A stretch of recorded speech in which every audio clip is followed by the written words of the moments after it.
Well, hello, my fellow Americans and freedom lovers everywhere. This is Brandon for AmericasCitizenPress.com on Tuesday, April 13th, 2021, bringing you some headlines you might have missed. As you may know, America's corporate media establishment is nothing but a propaganda and public relations machine designed to legitimize the theft of our hard-earned tax money and to legitimize the ever-increasing assault on our American traditions, rights, and culture. Well, today we're going to talk a little bit about some of the big headlines and a few you may have missed. Let's dig in and start with the gun control agenda. It's an issue that I care a lot about. I think it's one of the most important fights going on right now, and the horrendous attacks that Joe Biden is leading against the Second Amendment is something that should be concerning all Americans. Regardless of political party, if you are an American who believes in our Bill of Rights, who believes in this idea of self-ownership and self-responsibility, then the attack on the Second Amendment is something that needs to end. So we're going to start with this article from thetruthaboutguns.com. Great Second Amendment website. We'll post all the links below in the description here. But these are the three of the biggest lies Joe Biden told about guns on his press conference back in April 8th. Now, this was the press conference last Thursday when Joe Biden announced his gun control executive orders. So let's start with the first one that the article mentions, the author of the article. So basically, Joe Biden came out and said that his executive orders or his recommendations in no way impinge on the Second Amendment. That's pretty surprising, seeing as the Second Amendment says shall not be infringed. Now, is it just me, but shall not be infringed can only mean one thing. I mean, come on here. It's pretty clear that the people who wrote the American Bill of Rights, that is an addendum to our Constitution, understood that a free people are an armed people, that the right to buy, sell, and use firearms is what keeps us free. So the idea that there's no impingement upon the Second Amendment, that is just completely bizarre. That if you're recommending that what he's recommending is against the Constitution. Well, of course, he's going to say whatever he needs to say, but it is a clear lie. And no, it's pretty easy to tell that Joe Biden's lying because if his mouth is moving, he's lying, for the most part at least. So the whole goal of what he wants to do, a big target is quote unquote ghost guns. And basically the idea here is that, anybody legally without a background check can buy a kit that they can use to assemble their own firearm. Now the kits don't sell everything you need to make a firearm. It does require some machining, some work on your own, but this is an American tradition to manufacture our own weapons, to manufacture our own firearms. This has been going on since before the country was created. I mean, it is completely and utterly horrendous and outrageous that this is even being considered in our great country. So we will keep an eye on that as it goes forward. Looking at the next lie that Joe Biden said, at least his next big lie, is the fact that he says there's no background checks at gun shows. That every gun show in the country, you can just walk in, pick a gun off the table, hand over some cash, and walk right out. Well, it's clearly not true. If you're a federal firearms licensed dealer, an FFL, and a lot of them sell at gun shows, well, guess what? They have to do a background check as part of the federal regulations. The vast majority of people who sell at gun shows are probably doing background checks.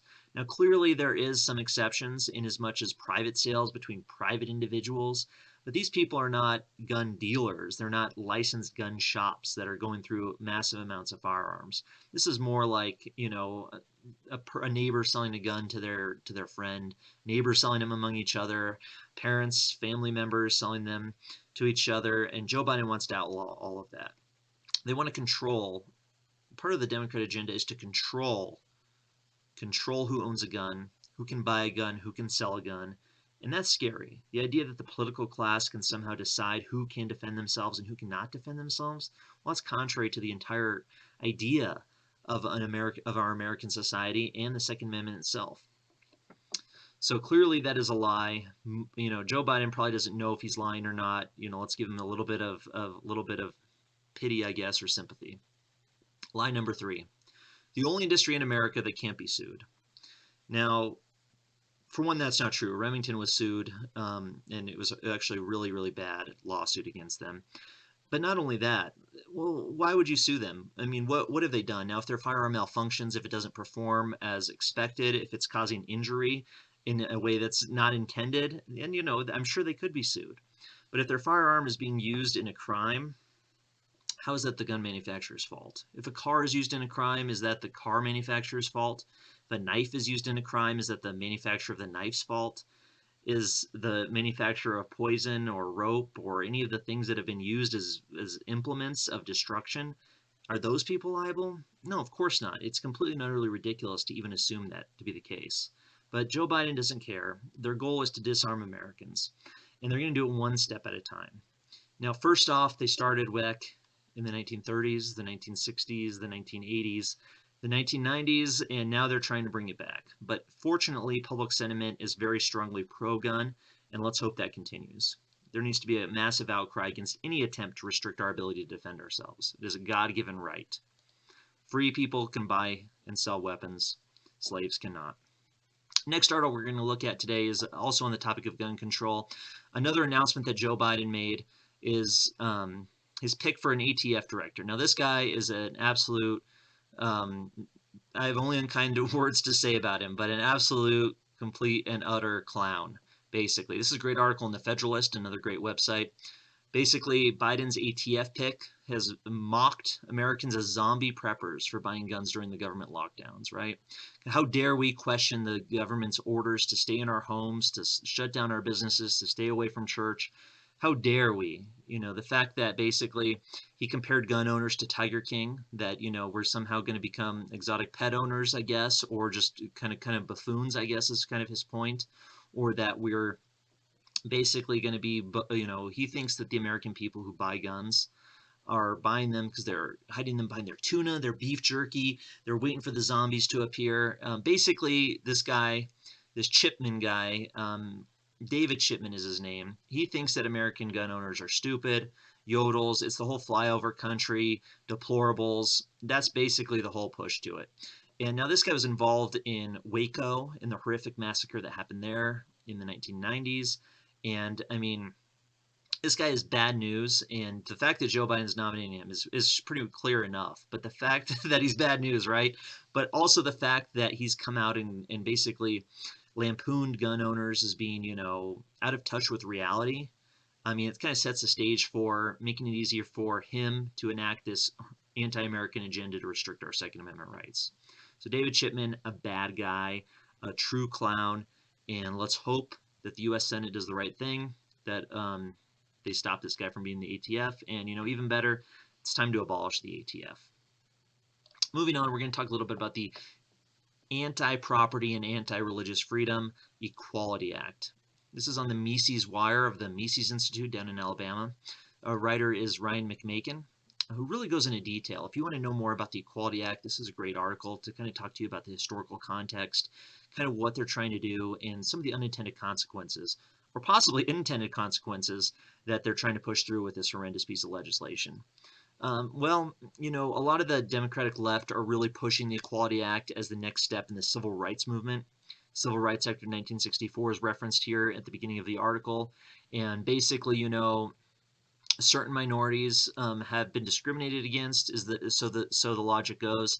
So the government needs to step in and force individuals, force business owners, force people to abide by the government's idea of what treating people fairly or treating people equally implies. Now, of course, people aren't equal in general. The fact that you're now relegated to being a person based on your gender identity, your race, your religion, any of those types of things is kind of dehumanizing, in fact.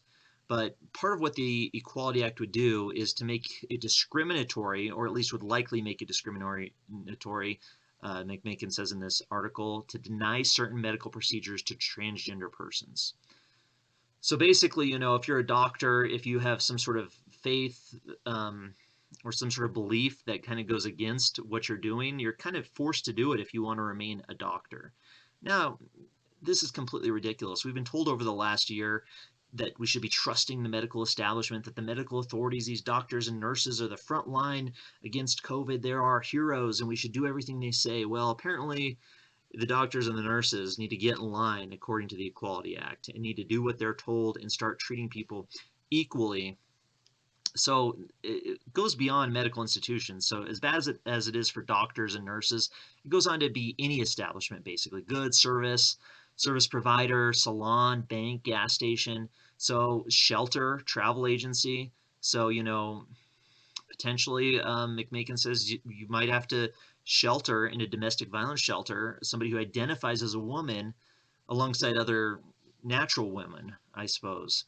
And then salon owners or salon workers would be forced to do cosmetic treatments on people who they don't want to, but they have to. Otherwise, they could be attacked as being discriminatory. I mean, we've seen how bad this can get here in Colorado with Jack Phillips, the Masterpiece Cake Shop, completely and utterly his faith is being attacked by some activists who really want to make an example out of him and say, hey, you need to make this wedding cake. You need to make this type of cake because we say so. I mean, if you're a business owner, if you're an individual who's worked so hard to provide a good and service to help try and better the community, it's a slap in the face to say, well, listen, you got to do what we tell you. And for the government to come in and try and enforce this, I mean, it's absolutely un-American.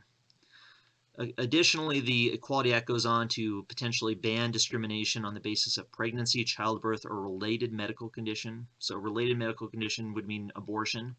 So this could end up being that private insurance, government-run healthcare programs, even religious medical organizations to basically not discriminate on abortion. Kind of, kind of, kind of horrific, really, for anybody who's pro-life. Not to mention, this idea on religious exemptions that, I have an exemption, I don't believe in it, it's not part of my faith, I don't have to follow it.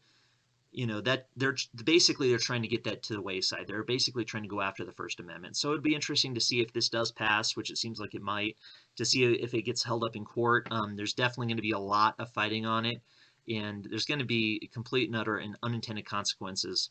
Basically, go after religious dissenters. I mean, what is happening to America where they're going after people who have a religious objection to something? So Macon does a good job, though, talking about how in this article, the answer is in private property, that, if you own your own property, if you want to combat, you know, um, restrictions on people's abilities to do things, then really making it easier for people to create new businesses, allowing competition in the market to kind of fulfill those needs rather than trying to force everybody to play by some completely abstract and nonsensical goal or nonsensical idea like this Equality Act is pushing.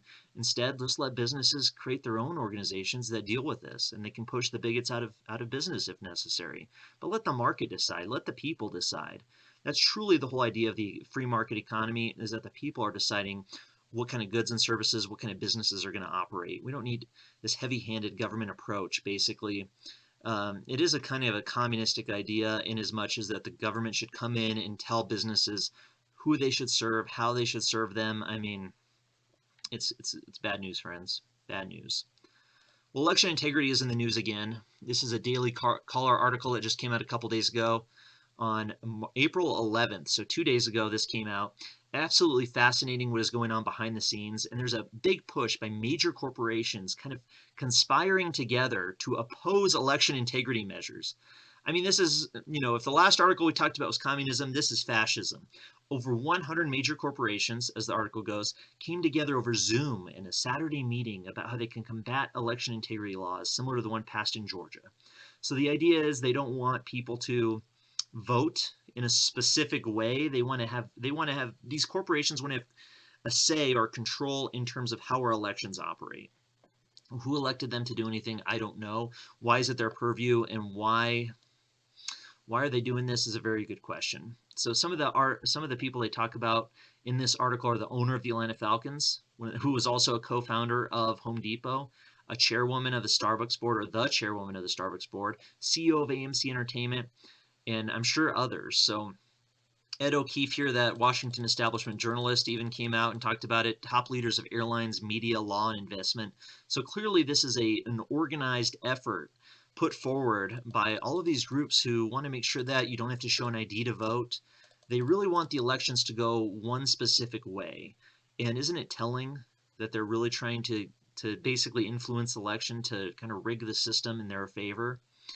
I'm sure money has a lot to do with it, because the people that they're getting elected are the ones who are funneling millions, if not billions, of taxpayer dollars towards their organizations. We've seen massive bailouts of the airline industry this last year. We've seen all these horrific or terrible COVID bailout bills and just redistributing money from the American taxpayer to these big corporations. I'm sure that has something to do with it. So Citibank, Coca-Cola, Delta, Microsoft have all come out against Georgia's election integrity bill. Of course, the MLB being one of the biggest ones, coming out against Georgia and moving to Colorado. So pretty interesting, pretty ridiculous. It's something we need to pay very close attention to see these powerful corporations coming together to try and not just influence the election, but control the outcome of it clearly.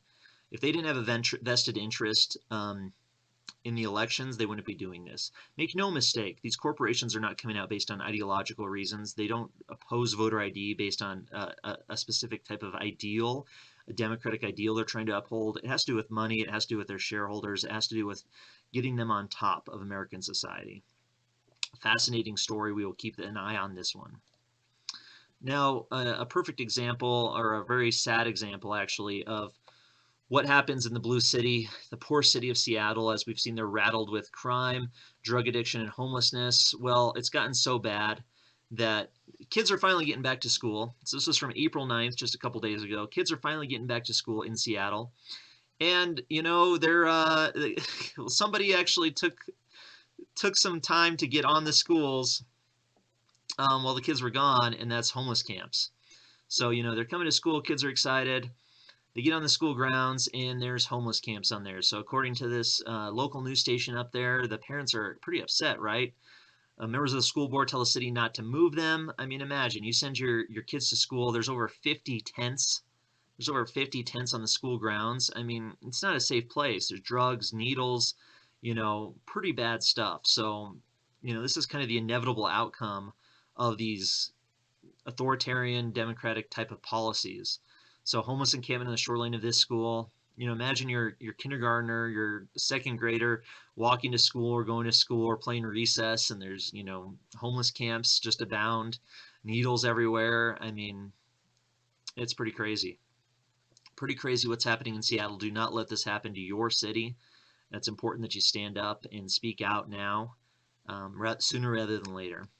Here's a tweet. Some Seattle parents peeved that nothing done to remove homeless encampments at Meany Middle School and Broadview Thompson K-8 before kids return to class.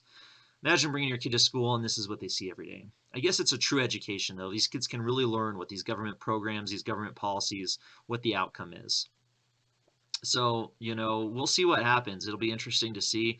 I'm sure this is just one of many examples of what's going on in our inner cities and our communities. If you haven't been to the largest city in your state or in your community yet, you should definitely go take a look and see what it's like. Because I can tell you here in Denver, the homeless camps are getting completely out of control. And apparently it seems like this is happening in a lot of places. Sad stuff. This is from the Western Journal from April 9th, 2021.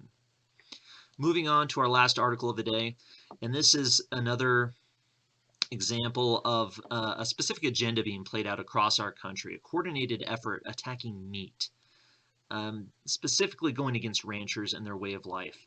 So out here in the West is kind of where we're seeing it the most. Our clown boy governor, Jared Polis, you know, completely had a situation that backfired on him entirely when he declared March 20th as the meat out day, when people shouldn't eat meat. Well, it became one of the biggest meat celebrations and barbecues in Colorado history in defiance of the governor's idiotic and anti-Colorado orders. Additionally, the agriculture industry, second largest in Colorado, $47 billion. And you get Wyoming, Nebraska, you get this whole western United States that provides so much meat for the rest of the country. But of course, people, environmental groups, activists, animal activists, they're coming after the meat industry. They're really trying to move us into eating. I mean, it seems silly. It seems crazy to even say that there's pushing synthetic meats, insects, all this other kind of stuff. Absolutely crazy.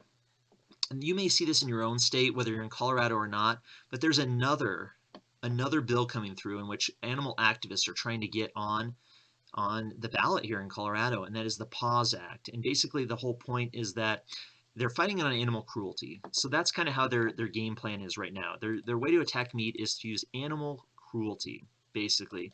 So this bill here in Colorado that's against animal cruelty would include a prohibition of sexual contact with an animal by a person involving the animal's, private parts. So, they basically want to shut down animal breeding. They want to shut down castration, artificial insemination. They want to embryo transfers, pregnancy checks. They really want to stop all of that. They want to ban animals procreating in an attempt to limit the supply, apparently. So pretty crazy that this is even happening in our society. There's a huge pushback, thankfully, not just here in Colorado, but throughout the West. So this is something to really keep an eye on. It does seem, Utah, here we go, goal to destroy agriculture 100%. And people are keeping an eye on this. Ranchers, farmers, food producers across our country have been under attack over this last year. So really keep an eye on this. They're going after farmers and ranchers based on animal cruelty and other regulations. Environmental regulations is something we've seen over the years. They're doing that. So they're just trying to basically use bureaucracy to just completely and utterly destroy beef production in our country. So scary stuff, friends, but there's a lot you can do. Support your local rancher, support your local food producer, buy directly from farmers if at all possible, and do everything you can to support small business in your community. Defend American values, spend time with your family, go to church if so desired, and really, speak out against this assault on our American freedoms and stand for something. Stand for truth and justice in the American way. Well, thank you very much for your time. This is Brandon from AmericasCitizenPress.com on Tuesday, April 13th, 2021. We'll hope to see you again soon. Take care, friends, and have a good one.